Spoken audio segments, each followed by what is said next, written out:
마가복음 강의 12번째 시간입니다. 지금 오늘 말씀은요. 예수님의 세 가지 권위에 대한 세 가지 이적의 마지막 부분입니다. 4장 후반부에서 우리가 예수님께서 제자들과 함께 갈릴리 바다를 건너시는 가운데 바람과 바다를 잠잠케 하셔서 자연에 대한 권위를 나타내셨음을 저희가 봤습니다. 그리고 지난번에는 5장 1절부터 20절까지를 통해서 귀신 들린 자의 귀신을 쫓아내심으로 영적 세계에 대한 권위를 예수님께서 드러내셨습니다. 오늘 말씀을 통해서 이 야이로의 딸과 혈루증 여인을 고치심을 통해서 예수님께서 질병과 생명에 대한 권위를 가지고 계심을 나타내십니다. 오늘 특별히 질병과 생명에 대한 권위에 있어서 우리 믿음과의 관계가 어떻게 되는지 우리가 함께 같이 보기 원합니다. 첫 번째로 높은 직책에도 불구하고 간절한 믿음을 가졌음을 저희가 볼 수 있습니다. 5장 21절 말씀 보시면요. 예수께서 배를 타시고 다시 맞은편으로 건너가시니 큰 무리가 그에게로 모이거늘 이에 바닷가에 계시더라 그러죠.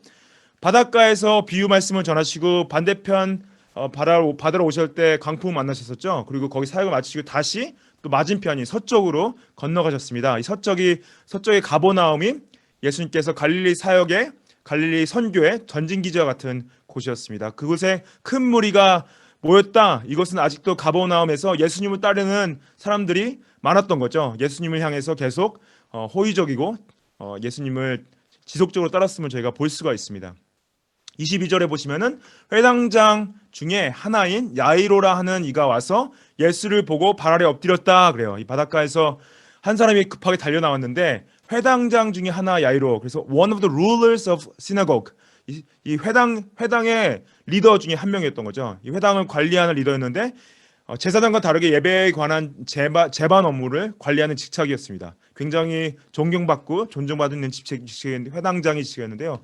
이가 와서 예수님을 보고 발 아래 엎드렸대요. 근데 이 발 아래 엎드린 이 자세 자체가 이 당시 상황에 있어서 회당장이 예수님 앞에 이렇게 무릎을 꿇고 엎드리는 상태를 보인 것은 놀라운 사건입니다. 놀라운 자세입니다.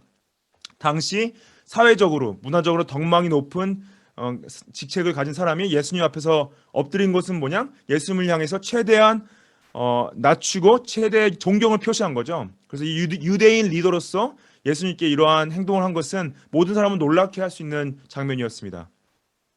회당장 야이로가 왜 이렇게 했나요? 자신의 딸이 이제 죽기 직전에 했던 거죠. 그래서 예수님의 어떤 신적인 권위를 감지하고 분명히 믿고 있던 겁니다. 그래서 이 자신의 가진 지위와 명예와 어떠한 상태를 생각하지 않고 예수님 앞에서 엎드렸던 거죠.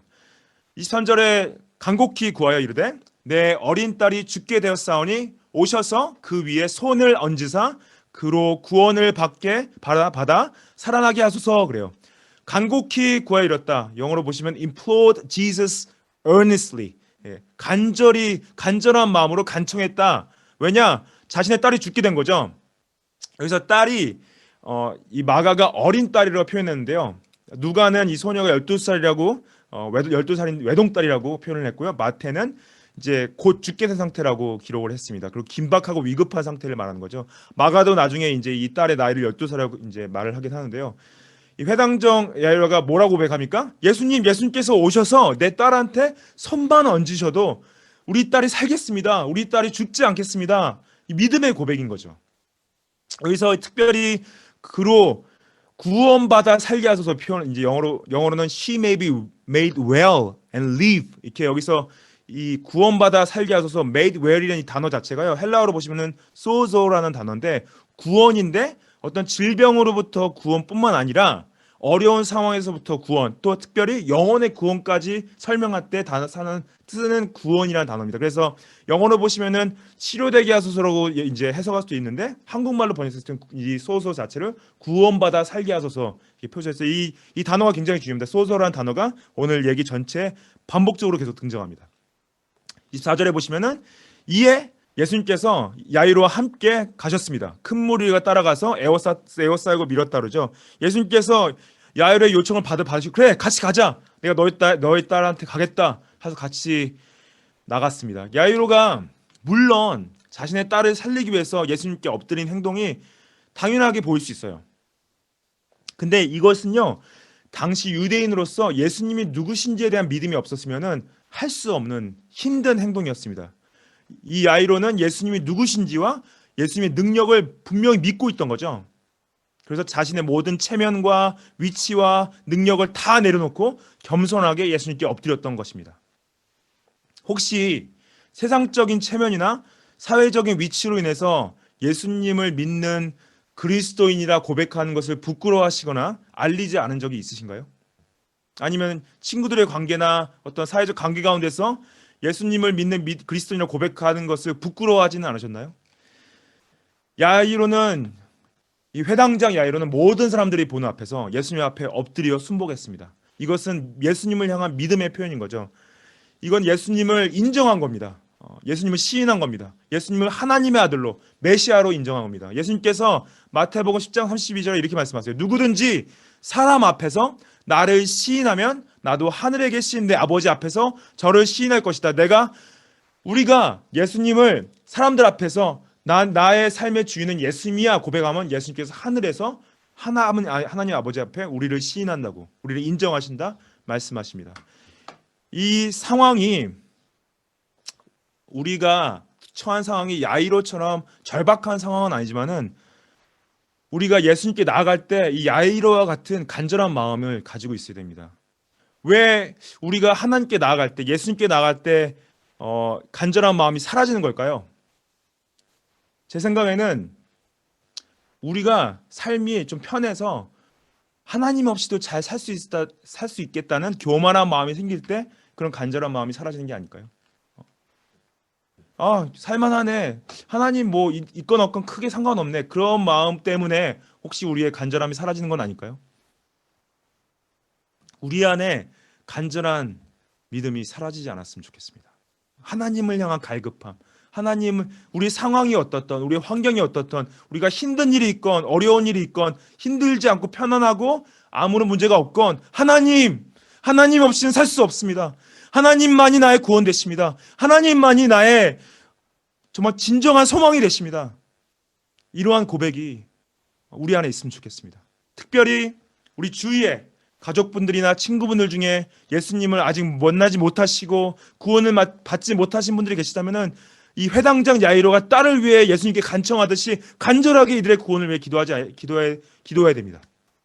사랑하시는 분이, 사랑하는 가족이, 사랑하는 자녀가 영적으로 예수님과 멀어져서 자신을 의지하고 세상에 빠져 있다면은 이 야이로와 같이 간절함으로 예수님께 나가서 예수님, 우리 가족이, 우리 친구가 예수님께 다시 가까이 올 수 있도록 간절한 마음을 허락하여 주십시오. 예수님이 이 기도를 들으시고 응답하심을 믿습니다. 두 번째 보면요, 많은 괴로움에도 불구하고 간절했던 믿음을 저희가 볼 수 있습니다. 마가복음 5장 25절 보시면요, 예수님께서 이제 야이로와 함께 야이로의 집에 가시는 길에 혈루증 여자가 나옵니다. 혈루증 12해 혈루증으로 알아온 한 여자가 있어 그래요. 그래서 갑자기 이 야이로와의 이야기가 중단되면서 도련은 12년 동안 혈루증을 앓고 있는 여인의 이야기가 삽입이 되고 있어요. 이 혈루증은요, 당시 율법에 의하면은 부정한 것으로 규정되어 있어서 이 환자를 만지거나 그 환자가 만진 사람들이 같이 또 부정한 사람으로 규정되어서 성전에 나아가 예배를 못 드리게 되어 있었습니다. 그래서 이 사람들을 다 피해 다녔어요. 여기서 말하는 이 혈루증은 여성 질환으로 만성적으로 하혈하는 병인데요. 아마 이제 지금 진단을 하면 크로닉 헤머리지 같은 것으로 생각하시면 됩니다. 아마 당시의 의술로는 불치병이었던 것 같아요. 이 혈루증이 있으면은 여인이 육체적 고통뿐만 아니라 사회적으로도 단절되게 돼 있죠. 그리고 정신적인 고통과 관계적인 고통까지 12년 동안 괴로운 세월을 보내왔을 것입니다. 보시면은 또 26절에 보시면은 많은 의사에게 많은 괴로움을 받았고 가진 것도 다 허비하였을 때 아무 효연도 없이 도리어 더 중하여졌다. 12년의 세월 동안 수많은 의사를 찾아갔어요. 자신의 병을 고쳐주십시오. 내가 돈을 다 드리겠습니다. 그 가진 재산을 다 치료비로 썼는데도 병은 더 악화되었던 거죠. 자신 노력이 허사로 다 끝나고 육체적인 정신적인 고통뿐만 아니라 재정적인 상황까지 바닥을 닿게 되었습니다. 이 예수님의 소문을 들었어요. 27절에 보시면 예수님의 소문을 듣고 무리 가운데 끼어 뒤로 와서 그의 옷에 손을 댔다 그래요. 이 혈루증 여인이 예수님의 병고침의 소문을 듣고 무리 뒤로 와서 예수님의 옷에 손을 대었습니다. 이게 뭐냐? 벼랑 끝에 선 여인이 아마 지푸라기라도 붙잡고 심정으로 나왔던 거죠. 근데 큰 무리 안에서 만약에 다른 사람들이 자신의 혈루증을 앓고 있음을 알게 된다면은 부정하다는 이유로 쫓겨날 수 있으니까 자신의 이 병에 대한 정체를 가리고 무리 가운데 몰래 끼어든 거예요. 그리고 뒤쪽으로 다가간 것도 앞으로 다가가지 않고 뒤로 다가간 것도 어떻게 보면 자신의 이러한 병들을 가리기 위해서 한 행동일 수로 볼 수 있습니다. 28절에 이 여인의 마음의 상태를 얘기해요. 이는 내가 그의 옷에만 손을 대어도 구원을 받으리라 생각함이로라. If I touch even his garment, I will be made well. 이렇게 말이죠. 예.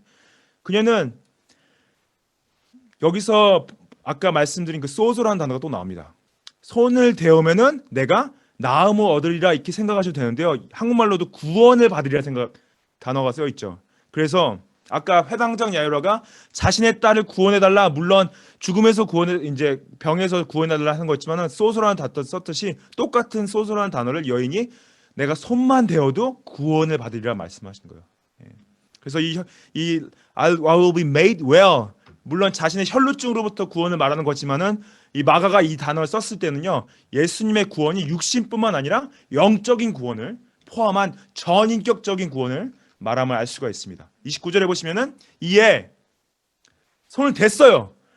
그의 혈루 근원이 마름에 곧 마름에 병이 나은 줄을 몸이 깨달으니라 그래요. 12년 동안 병에 시달렸는데 순간적으로 치유를 경험한 거죠. 몸에서 흘러나오던 피가 멈추고 갑자기 모든 고통이 사라졌어요. Immediately, 곧, 즉시. 이게 예수님의 능력의 완벽성을 나타내는 거죠. 놀라웠겠죠. 30절에 보시면 예수께서 그 능력이 자기에게서 나간 줄을 곧 스스로 아시고 무리 가운데 돌이켜 말씀하시되 누가 내 옷에 손을 대었느냐 하셨어요. 예수님이요, 이 질문하셨을 때는 예수님이 누가 했는지 분명히 알고 계셨습니다. 왜냐? 예수님은 전지하시기 때문에, 모든 걸 다 아시기 때문에 누가 자신을 만났는지 아셨는데 왜 이렇게 질문을 하셨냐? 이 여인이 치료받은 사실을 사람들한테 의도적으로 알리기 위한 목적이 있었습니다. 왜냐? 보십시오. 31절에 보시면은 근데 이 여인을 찾기 전에 제자들이 이 예수님께서 이 질문 던지는 거에 대해서 이상하게 생각해요. 왜냐? 예절이 여짜오되 무리가 애워싸 미는 것을 보시며 누가 내게 손을 대었느냐 물으시나이까 You see the crowd pressing around you. Yet you say Who touched me? 이게 뭐예요? 무리가 와가지고 모든 사람들이 예수님을 만지고 있는 거예요. 예. 그래서 예수님 이 모든 무리가 다 만졌는데 그 중에 누가 만졌다고 질문하신 게 말이 되십니까? 어떻게 특정한 사람의 손이 예수님을 만졌다고 반문하는 거죠. 근데 예수님은요, 모든 사람의 손이 자신을 만졌지만은 능력이 나간 사람이 특정한 사람임을 알고 계셨던 거죠. 32절에 보시면은 예수께서 이 일 행한 여자를 보려고 둘러보신 누군지 아셨어요. 근데 이 여자를 찾고 계셨어요. 자, 생각해 보십시오. 이 여인이 지금 무슨 생각을 하고 있었을까요? 자신이 부정한 몸으로 생각하고 숨어서 행한 일이에요. 갑자기 근데 진짜 병이 났어요. 당황했겠죠. 그리고 동시에 두려운 마음을 가지고 있었습니다. 나중에 말씀 보시면은 예수님께서 둘러보신 이유가 뭐냐? 이 혈루병으로부터 치유받은 이 여인에게 마음이 두려움 가운데 있었을 텐데 두려운 상태를 풀어주고 병이 나았음을 선포해 주시기 위해서 여인에게 평안을 주시기 위해서 둘러보시고 계셨던 거죠. 33절에 보시면은 이 여인의 마음의 상태의 말씀이 나옵니다. 여자가 자기에게 이루어진 일을 알고 두려워하여 떨며 와서 그 앞에 엎드려 모든 사실을 여쭙다 그래요. 여기서 이제 여인이 말했던 그 두려워 떤다, 이 in fear and trembling 이 표현이요, 바울 서신에 4번 더 등장합니다. 이 바울 서신에 썼을 때는 이 fear and trembling은 바울이 신앙적인 경건에서 오는 두려움을 의미합니다. 여인이 이제 신앙적인 경건에서 오는 두려움을 느끼고 있던 거죠. 왜냐, 예수님을 손을 댔는데 손을 대는 순간 초자연적인 치유를 경험하고 완전히 나버리니까 예수님을 향해서 두려움이 생길 수밖에 없겠죠. 지난 12년의 세월 동안 자신이 경험상 자신의 부정한 손으로 누굴 만졌을 때 나쁜 소리를 들었던 거죠. 험담을 들었던 거죠. 왜 나를 만지냐? 더러운 자여 꺼져라. 이렇게 이런 것들을 많이 경험했는데 이런 경험상 예수님께서도 나를 혼내지지 않을까? 두려움도 있었을 것입니다. 근데 예수님께서 뭐라 하세요? 예수님께서 34절에 보시면 이르시되 딸아 내 믿음이 너를 구원하였으니 평안히 가라. 내 병에서 놓여 건강할지어다. Daughter, your faith has made you well. Daughter, go in peace. Be healed of your disease. 예수님께서 여기 구원하였다, 건강해졌다, 네가 나음 얻었다, 건강했다 이렇게 같은 표현을 하지만 다른 단어를 쓰셨습니다. 예. 이게 뭐예요? 부정한 손으로 자신을 부정하게 만들었다고 꾸짖지 않으셨어요. 왜냐? 그 여인이 더 이상 부정한 사람도 아니고 부정하게 하는 사람도 아니게 된 거죠. 예수님께서 여인을 정결케 해주시고 치유하셨기 때문에 여인의 믿음을 칭찬하십니다. 내 믿음이 너를 구원. Your faith has made you well. 그리고 여기서 말하는 평안히 가라. Go in peace. Go in peace를 말할 때 당시 사람들이 잘 썼던 인사말입니다. 근데 이 평안에 예수님이 말씀하신 평안이 뭡니까? 12년 동안 경험하지 못한 영적, 육체적, 정신적, 사회적, 관계적, 전인격적 평안을 말씀하시는 거죠. 내 믿음이 너를 구원했다. 이게 뭐예요? 너가 구원을 받은 것은 육체적인 구원뿐만 아니라 영적인 구원이다. 전인격적인 평안이다. 예. 이제는 다른 사람들을 만져도 상관없다. 다른 사람들이 너를 만져도 상관없다. 사회생활을 정상적으로 할 수 있다. 가족들과 함께 생활할 수 있다. 네가 이제 자신이 너한테 일어난 이 구원의 사건을 사람들한테 가서 말해줄 수 있다.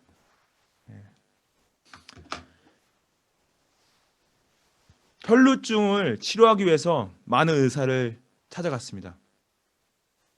포기하지 않고 의사를 만났지만은 다 허비하고 효험이 없었죠. 여러분들, 성경은요, 우리가 병원에 가고 의사를 만나야 하는 책임을 무시하지 않습니다. 우리가 질병이 있다거나 문제가 있다면 의사를 만나서 치료받는 것이 당연하고, 여러 가지 치료 방법이나 의약품이나 수술 같은 걸 다 받는 것은요, 하나님께서 우리에게 그분들을 통해서 주신 일반 은혜 가운데 하나예요. 그래서 이 혈루증 여인도 보더라도 본인이 이 질병에 대해서 포기하지 않고 책임을 다해 왔던 것을 저희가 볼 수가 있습니다. 근데 뭐냐? 믿음의 믿음이라는 게 근본적으로 대상의 문제라는 거예요. 나의 능력과 나의 노력을 믿었는가? 아니면은 예수님을 믿었는가의 차이입니다. 예수님은요, 우리가 예수님을 믿고 순종을 다하고 책임을 다하기 원하세요. 여인이 예수님을 붙잡으려 한 것도요, 믿음 안에서 순종과 책임을 다한 겁니다. 여인이 예수님에 대한 소문을 들었을 때, 에이, 뭐 예수님 가서 만나봤자 뭐 있겠어? 에이, 내가 예수님 뭐 옷을 만져봤자 뭐 있겠어? 그런 믿음으로 가지 않았어요. 여인은 그래, 내가 예수님의 소문을 들었으니까 내가 가서 그분의 옷이라도 만져봐야 되겠다. 이게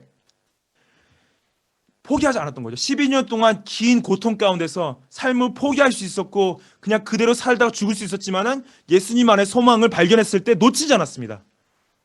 그래서 근데 중요한 거는요, 믿음 안에서 순종을 다하고 책임을 다하고 했을 때에도 응답을 받지 못할 때도 있어요. 그럼 뭐냐? 예수님, 내가 믿음을 가지고 내 최선을 다하고 책임을 다했는데 왜 응답하지 않으시죠? 그러면 당연히 실망할 수 있고 예수님을 의심할 수 있습니다. 여러분들, 기복신앙이라는 신앙의 자세의 문제는 무엇이냐? 응답을 받지 못했을 때 응답을 받지 못한 그 원인을 우리의 믿음이 약하다고 가르치는 게 문제예요. 우리의 믿음이 약해서 응답받지 못하는 것이기 때문에 우리가 더 큰 믿음을 가르치십니다. 더 큰 믿음을 가져야지 응답받는다고 가르치는데, 이것은 중요한 거는요, 예수님께서 응답하시고 응답하지 않는 것은 우리 믿음의 크게 문제가 아니라 예수님의 주권에 대한 문제예요. 왜냐? 예수님은 응답해 주실 수도 있고 응답을 안 해줄 수 있거든요. 우리 믿음의 크기와 상관없이. 이게 무슨 뜻이냐면요, 예수님께서 응답이 되고 안 되고를 보기 이전에 우리 마음의 중심을 먼저 보신다는 거예요. 왜냐? 우리가 응답 받지 못할 때에도 우리의 마음의 중심이 예수님의 믿음 가운데 있었다. 그걸 보신다는 겁니다. 우리가 믿음으로 예수님이 응답을 해주셨건 안 해주셨건 예수님을 향한 믿음을 놓지 않았는지. 여러분들 자녀분들 양육하시면서 우리가 자녀를 양육할 때 우리가 최선을 다하죠. 예. 근데 우리가 믿음으로 아이들을 키워도 아이들이 잘 자라날 수도 있고요. 애들이 잘못될 수도 있어요. 어떻게 보면 우리 능력 밖의 일인 거죠. 예. 근데 예수님이 보시는 건 뭡니까? 우리가 아이들을 믿음으로 키웠는지 안 했는지 그걸 보시지, 애들이 잘 자라는지 못 자라는지 그거는 하나님이 하실 일이에요. 우리도 그리고 또 혈루증 여인처럼 죄로 인해서 부정했던 존재들입니다. 예수님을 믿는 믿음으로 구원을 받았고 치유를 받았죠. 예.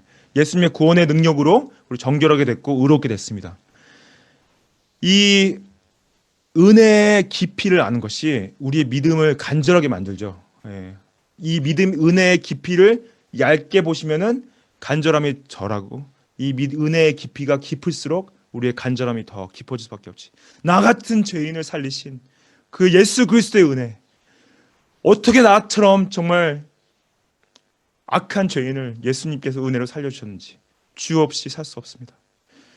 그래서 우리를 영원한 심판과 형벌 가운데서 구원해 주신 예수님의 은혜를 잊지 마십시오. 간절한 믿음을 품으시기를 축복합니다. 마지막으로 죽음에도 불구하고 간절한 믿음을 볼 수 있습니다.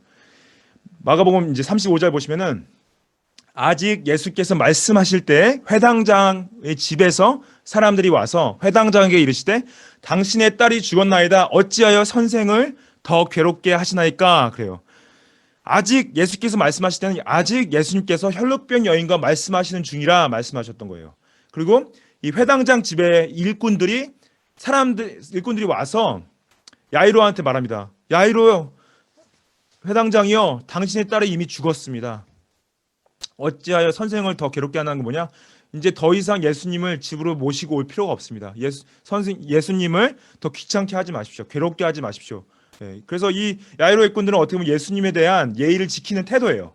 그래서 더 이상 오실 필요가 없다고 말씀을 드리라 하는 겁니다. 근데 예수님께서 이 일꾼들이 야이로에게 하는 말을 들었어요. 36절에 보시면은 예수께서 그 하는 말을 곁에서 들으시고 회당장 야이로에게 이르시되 뭐라 하십니까? 두려워하지 말고 믿기만 하라.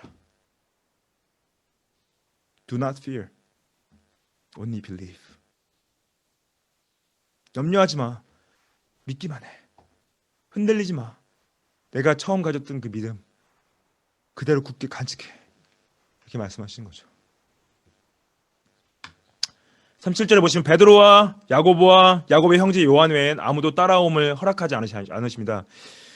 예수님께서 이 굉장히 중요한 사역 순간 가운데 왜 특별히 베드로와 야고보와 요한만 데리고 가신 적이 있죠. 변화산 사건에서 마가복음 9장에 나오는데, 그리고 겟세마네 동산에서 다른 제자들과 달리 예수님께서 이 세 명만 데리고 가십니다. 이 세 제자만 따로 허락하신 이유에 대해서 예수님께서 따로 이유를 말씀하시지 않으세요. 그래서 예수님께서 이 세 명만 데려가신 거에 대해서 이유를 말씀하지 않으시니까 이거에 대한 해석이 좀 갈리긴 합니다. 어떤 분들은 다른 제자들이 아직 믿음이 성숙하지 않았기 때문에 예수님의 사역을 이해하지 못할 것이기 때문에 생각하셔서 이 세 명만 데려갔다. 이 세 명이 성숙한 제자들로서 따라오기 합당이기 때문에 데려가셨다 생각하시는 분 계신데, 제 생각에는 이게 그렇게 타당하지 못합니다. 왜냐하면은 이 셋이 나중에도 미성숙한 모습을 지속적으로 보이기 때문에 꼭 이들 셋이 다른 제자들보다 성숙되어 있다. 그걸 잘 모르겠어요. 또 어떤 분들은 예수님께서 이 셋만 더욱 친밀한 관계를 맺으셨다. 그렇게 생각할 수 있긴 한데요. 틀린 말씀은 아닙니다. 근데 만약에 이거를 편애한 것이라 생각하시면 정말 잘못된 것입니다. 왜냐하면 편애라는 거는 favoritism은 성경 전체적으로 하나님께서 죄악시하시기 때문에 예수님은 죄가 없으신 분이기 때문에 편애한 걸로 해석하면 잘못된 거죠. 제 생각에는 이들이 나중에 이제 초대교회 리더들로서 세워지기 때문에 이 리더로서 리더 훈련을 따로 시키신 게 아닌가 생각하긴 하는데요. 이것도 그냥 해석의 한 부분인데, 어찌됐든 이 셋만 허락하세요. 38절에 보시면은 회당장의 집에 가사 떠드는 것과 사람들이 울며 심히 통곡함을 보셨습니다. 이 함께 따라왔던 다른 제자들이나 군중들은 아마 집 밖에 이제 머물러 있던 것 같고요. 예수님이 자신의 제자 3명과 이제 야이로와 그 일꾼들과 들어왔던 것 같아요. 근데 유대인들 당시 문화적으로 통상적으로 장례에 참석한 자들이 이제 울고 떠드는 것이 당연했습니다. 이게 문화의 한 부분이었어요. 그래서 어떤 경우에는 일부러 돈을 주고 우는 여자들을 고용하기도 했어요. 그리고 이 야이로 회당장의 직책을 봤을 때 가족들뿐만 아니라 다른 유력한 사람들도 이 초상집에 함께 와 있었고 더 많은 우는 사람들이 있지 않았을까 생각을 합니다. 39절에 보시면은 예수님께서 들어가서 그들에게 이르시되 너희가 어찌하여 떠들며 우느냐 이 아이가 죽은 것이 아니라 잔다 하시니 그래요. 그래서 이들이 예수님께서 이들을 조용히 시키십니다. 초상집에서 떠들고 있는 건 정상적인 건데 예수님께서 조용히 시키면서 이 아이가 죽은 것이 아니라 잔다. 근데 예수님께서 잔다에 표현하신 것을 어떤 분들은 문자적으로 해석하셔서 소녀가 죽은 게 아니라 기절을 했다 생각하시는 분도 계세요. 왜냐하면 예수님께서 여기서 이 아이가 죽은 것이 아니라 잔다 하셨으니까 실제로 죽지 않은 상태로 생각하시는 분이 계신데 누가가 같은 사건을 기록한 거 보면은 소녀가 다시 살아났을 때 영이 돌아왔다 묘사를 해요. 그래서 소녀의 영이 떠났다가 다시 돌아온 걸 표현하기 때문에 소녀가 영과 육이 분리된 상태에서 있었기 때문에 분명히 죽은 상태에 있었어요. 근데 예수님께서 죽었다가 표현 안 하고 잔다고 표현한 것은 이유는 뭐냐? 부활을 염두한 표현이십니다. 왜냐? 예수 그리스도 안에서 부활을 해서 새로운 예루살렘에 들어갈 하나님의 백성들은요. 육체적으로는 죽었지만은 영적으로 죽어 있는 건 아니죠. 영적으로 잔다는 표현을 쓰신 겁니다. 이해가 되세요? 네. 근데 이 말을 듣고 사람들이 비웃습니다. 40절에 보시면 그들이 비웃더라. 아, 이거 진짜 무서운 거죠. 예수님 하신 말씀 비웃는 거는 정말 어떤 죄악일까요? 그들이 비웃더라. 예수께서 그들을 다 보내신 이후에 아이의 부모와 또 자기와 함께한 자들을 데리시고 아이 있는 곳에 들어가셨습니다. 예수님께서 이러한 표현, 죽지 않았다, 자고 있다는 표현 자체를 비웃었어요. 왜냐하면 예수님의 능력도 몰랐고 부활도 몰랐고 분명히 아이가 죽어 있었기 때문에. 예수님께서 조용히 시켰죠. 울지 말라. 그리고 다 사람들 밖으로 내보내시죠. 나가라 하시죠. 이거 예수님께서 이 야이로 회당장 야이로의 집에 온 손님들 나가라 하는 것은요. 내적인 의미는 예수님께서 이 집의 참 주인처럼 행동하시는 거예요. 왜냐하면 야이로가 원래 손님들 나가라 해야 돼야지 나가는 건데 예수님께서 나가라 하셔서 나가는 거는 예수님이 참 주인처럼 행동하시면서 이 비웃는 무리들과 함께 있을 때 하나님의 자신의 이적을 이루시는 것을 거절하시는 걸 볼 수가 있습니다. 이게 보면요, 예수님이 사랑하시면 좀 오해하시는 분들은 예수님의 사랑이 그냥 좋게 하는 걸로 오해하시는 분이 계세요. 예수님의 사랑은요, 좋게 하는 사랑이 아니라 거룩한 사랑입니다. 좋게 하는 사랑은 그냥 무리들이 다 있는 데서 이적한 걸 그냥 보여주시고 자랑하시는 거죠. 그런 사랑은 아니세요. 예수님 말한 사랑은 speaking truth in love, acting truth in love. 그래서 예수님은 사랑이신 하나님이신데 좋게 하는 사랑이 아니라 거룩한 사랑입니다. 최근에 이 미국의 그 크리스찬들이 많이 사회주의적 성향을 보인다고 그래요. 이유가 뭐냐? 그냥 좋게 하려고. 근데 좋게 하는 게 사랑처럼 보여요. 그냥 인정해주고 다 받아주는 게 사랑처럼 보여요. 그래서 근데 예수님 말한 사랑은요, 좋게 하는 사랑이 아닙니다. 진실을 말해주는 사랑입니다. 천국과 지옥이 있다 말해주는 사랑. 동성애자분들을 사랑하지만은 동성애 자체는 잘못됐다고 말해주는 사랑. 저희가 한국 사람들은 대부분 이제 어떤 북한과 남한에 갈리는 그런 그 아픔 때문에 사회주의에 대한 반감이 굉장히 심하죠. 근데 의외로 미국에 있는 크리스천들이 이 사회주의적인 성향을 나타내는 것이 이 예수님의 사랑을 잘못 이해했기 때문이라고 말씀을 하십니다. 예수님께서는요, 그래서 이렇게 필요할 때에는 사람들을 내보내시기도 하고 잘못됐던 걸 잘못됐다고 가르치셨다. 잘못된 걸 말씀하시는 것 자체가 예수님의 사랑이십니다.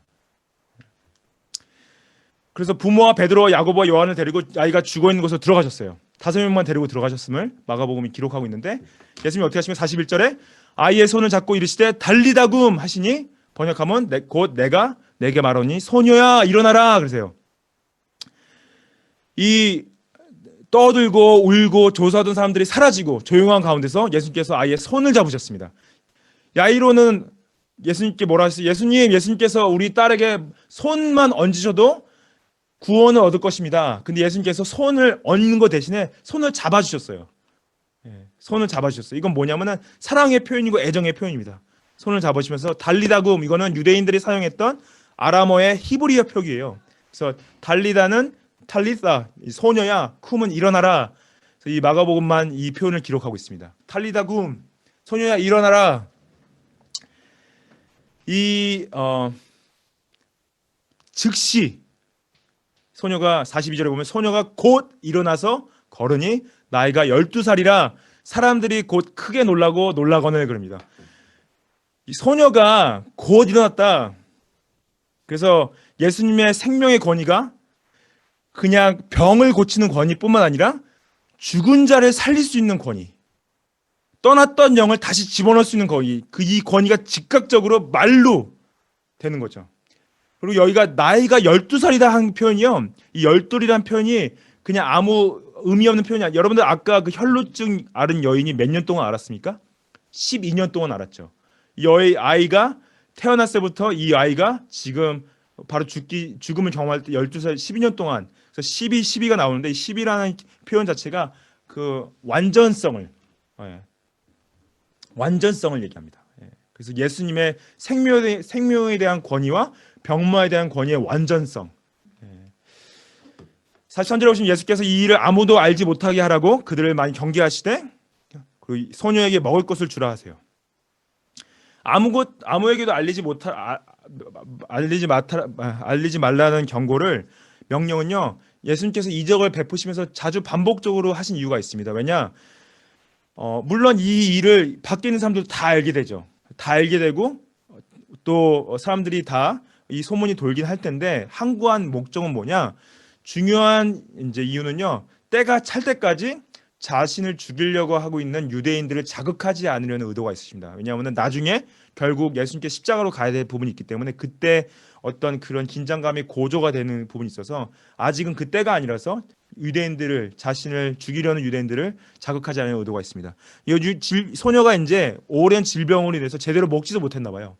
근데 먹을 것을 주라는 건 뭐냐? 이제는 이 아이가 소화할 수 있는 정도로 건강을 회복했다. 죽은 거에서 부활해서 음식까지 먹을 수 있는 능력이 생긴 거죠. 예수님께서 하나님의 아들이십니다. 예수님께서 메시아 되십니다. 예수님께서 병을 치유할 수 있는 권위뿐만 아니라 생명을 부활하게 할 수 있는 능력을 드러내셨죠. 죽은 나사로도 살리셨습니다. 야이로의 딸도 살리셨습니다. 왜 이것이 중요하냐? 세상에는 이런 능력을 가진 사람이 아무도 없었어요. 죽은 자를 살릴 수 있는 사람이 없었습니다. 그렇기 때문에 예수님 안에 소망이 있던 거죠. 우리의 존재가 죽음으로 끝내는 존재가 아니라, 유한한 존재가 아니라 영원한 존재임을 가르치시는 거예요. 여러분들 죽음이면 끝난다 그러면요, 지금 내가 어떻게 살던 아무 상관없이 그냥 나의 만족과 유익을 위해서 살아도 상관없지 않습니까? 근데 죽음은 끝나는 것이 아니라 그 이후에 누군가에게 심판을 받게 되고 어떤 신적 존재로 인해서 나의 삶이 돌아보게 된다. 그 심판을 안다면요, 우리가 영혼의 관점에서 세상을 살 수밖에 없습니다. 그리고 심판을 안다면은 내가 나의 힘으로 나를 구원할 수 없고, 내가 아무리 착하게 잘 살아도 그 구원에서, 그러니까 그 심판에서 벗어날 수 없음을 알기 때문에 예수 그리스도의 이 메시아, 하나님의 아들이 나의 죄를 대신해 죽으신 것을 믿을 수밖에 없는 거죠. 우리도 예수님의 말씀을 비웃었던 것처럼 예수님을 의심할 수 있습니다. 예수님의 이 사건은요, 회당장을 살리시고 나사로를 살리신 사건은 역사적인 사건이지 누가 만들어낸 사건이 아니에요. 왜냐? 이 제자들이 사람들이 받고 이게 거짓이었으면 이미 성경은 사라졌습니다. 한 2000년이 넘게 이 성경이 역사적으로 살아 있습니다. 우리에게 소망이 있죠. 왜? 예수님이 우리에게 부활을 약속하셨기 때문에.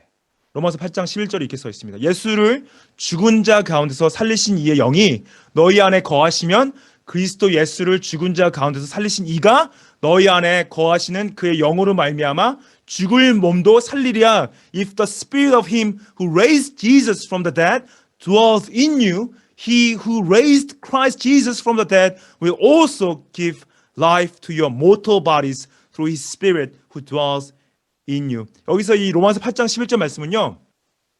성령께서 예수님을 부활케 하셨대요. 그 성령이 우리가 예수님을 믿었을 때 우리 안에 내주하시는데 그 성령이 마지막 때에 예수님이 다시 오셨을 때 우리의 물리적 육체를 다시 살릴 수 있는 능력이 있다고 말씀하십니다. 살리실 것이라고 약속하십니다. 우리가 죽음이라는 것을 누구나 맞을 수밖에 없죠. 근데 죽음 이후의 끝이 아니라는 거. 이번 주에 굉장히 슬픈 소식이 있었습니다. 복음주의 교계에서 굉장히 유명한 세계적으로 유명한 팀 칼리스라는 목사님이 이제 토론토 목사님, 이제 캐나다 목사님이신데요. 저랑 나이가 같으십니다. 근데 그분 자녀분들 4분인데 아드님 1분에 따님 3분인데 아드님이 첫째예요. 근데 아드님이 20살이에요. 닉 칼리스라는 그 아드님이 20살인데 남침내 신학교 소속인 보이스 대학교에서 그 신학교를 가려고 수학 중에 있었습니다. 그리고 최근 8월에 몇 달 전에 20살의 나이로 또 약혼까지 했었어요. 근데 지난주 초에 친구들과 약혼녀와 자기 여동생과 같이 놀다가 갑자기 닉이 쓰러져서 그냥 죽었습니다. 원인이 분명하지 않았다고 그래요. 이제 아들은 이 루이빌이라는 남친의 신학교에 있었고 팀 칼리스 목사님은 토론토에 계셨는데 그 소식을 듣고 아내와 함께 울다가 눈물이 안 나올 때까지 울었다고 그래요. 자신의 아들의 장례를 치르면서 올린 글에 그 자신의 아들이 주님이 계신 집으로 돌아갔고 그분과 함께 있다라는 말로 마칩니다. My son is home. My son is home. 죽음에도 불구하고 우리 안에 간절한 믿음이 있죠. 왜 간절합니까? 예수님 부활의 소망이 있기 때문에. 예수님께서 우리에게 말씀하세요. 두려워하지 마. 그냥 믿어. Do not fear. Do not fear. Only believe. Don't fear. Just believe. 그냥 믿어. 그리스도 안에 부활의 소망이 있습니다. 그분 안에 구원이 있습니다. 소소. 간절한 믿음으로 살아가시기를 축복합니다.